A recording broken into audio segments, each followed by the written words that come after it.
Hi, I'm Chris Jordan.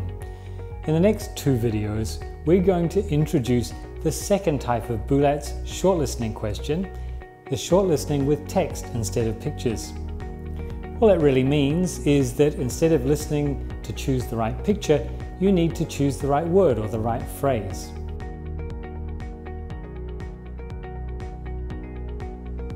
Now, the questions look like this, and there are always going to be three choices, A, B, and C, and in many ways, the question's really similar to the picture question. However, compared to the picture question, these ones are going to be a little bit more detailed, so probably closer to 20 or 30 seconds in length. Also, if you remember, in the picture questions, you are likely to hear something that is the same as or similar to each of the pictures. Well, with these questions, the idea is just the same.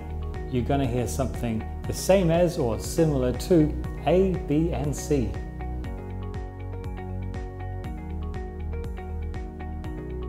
You're going to hear something that is the same as or similar to A, B, and C. So the key is to first look carefully at the question. What are the key words? Do we know exactly what we're listening for? The next thing will be to listen carefully to find the answer. We know we'll probably hear something about A, B, and C, so we need to be ready to work out what is being said about each. This means we need to listen very carefully to the whole conversation. But don't worry, it's short, so you won't find it too tiring. Let's give it a try. Which person do they choose? Which candidate will you choose? Candidates 2 and 3 definitely have the right kind of experience. Candidate 2 even has some marketing experience as well. But the most important thing is having good communication skills, and that's why candidate 3 is the better choice. Candidate 1 did very well in his last job, but I think he should look for a role in a different industry. In this listening, each of the options, candidate 1, candidate 2, and candidate 3, were all mentioned directly. Hopefully, we were able to catch that. But the question is, which did they choose? You probably noticed that they said something positive about each of the three candidates, but they also said which was most suitable. So, let's have another listen, see if we can catch it. Which person do they choose? Which candidate will you choose? Candidates 2 and 3 definitely have the right kind of experience. Candidate 2 even has some marketing experience as well. But the most important thing is having good communication skills, and that's why candidate 3 is the better choice. Candidate 1 did very well in his last job, but I think he should look for a role in a different industry.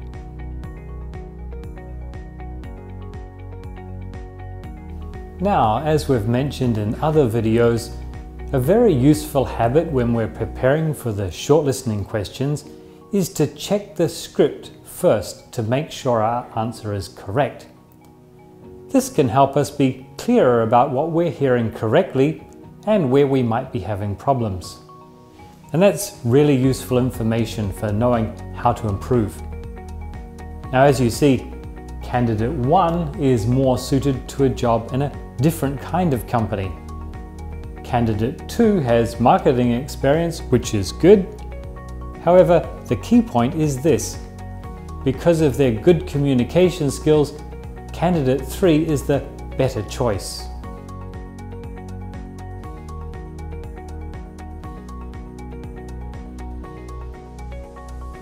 So, as you see, it's really important to keep the question in mind as you listen. And you need to be listening and trying to work out what's being said about each of the options, A, B, and C. In the example we just heard, candidate 3 is the better choice, tells us very directly what the answer is. However, for some of the more challenging questions, the answer might not be so direct. This time, we're going to try another question, and you're going to need to listen carefully for language that refers to or talks about the topic. Let's try another question. This time you'll need to listen carefully for language that refers to or talks about the topic. First, make sure you notice "not" in the question. This is a key word.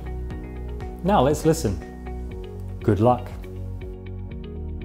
What training will not be done? As you know, the training this time has been shortened by half a day, so we need to cut one topic from the schedule. Any thoughts about which one? Well, we have to do the one on handling complaints and difficult customers. Otherwise, the new staff will lack confidence when they start. Okay, so that leaves what is quality service and service standards. It's a tough choice. Service standards covers the basics, and the one on quality service is quite important, though we did actually cover a lot of that on the first day. Yes, right. Let's cut that one then. Did you catch it? Are there any choices you can eliminate or cross out? Let's listen again to check. What training will not be done? As you know, the training this time has been shortened by half a day, so we need to cut one topic from the schedule. Any thoughts about which one? Well, we have to do the one on handling complaints and difficult customers. Otherwise, the new staff will lack confidence when they start. Okay, so that leaves what is quality service and service standards. It's a tough choice. Service standards covers the basics, and the one on quality service is quite important, though we did actually cover a lot of that on the first day. Yes, right. Let's cut that one then. Okay, you needed to listen very carefully to what was said about each of the topics, even though it wasn't as direct as it was in our first example. Now let's check the script to see if we were correct. Okay, so they have to do the one about handling complaints, so we can eliminate A. We see here that both service standards and quality service are important, but the key is that. We need to be very clear about what that means. And it refers to quality service. So when they say, let's cut that one, they mean quality service.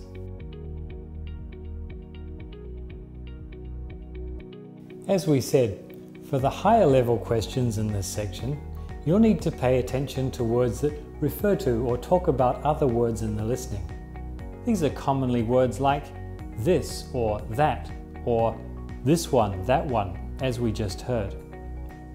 However, other common referring words are these or those, it, they, her or him, theirs, ours, hers, his, and which, what, who, and where.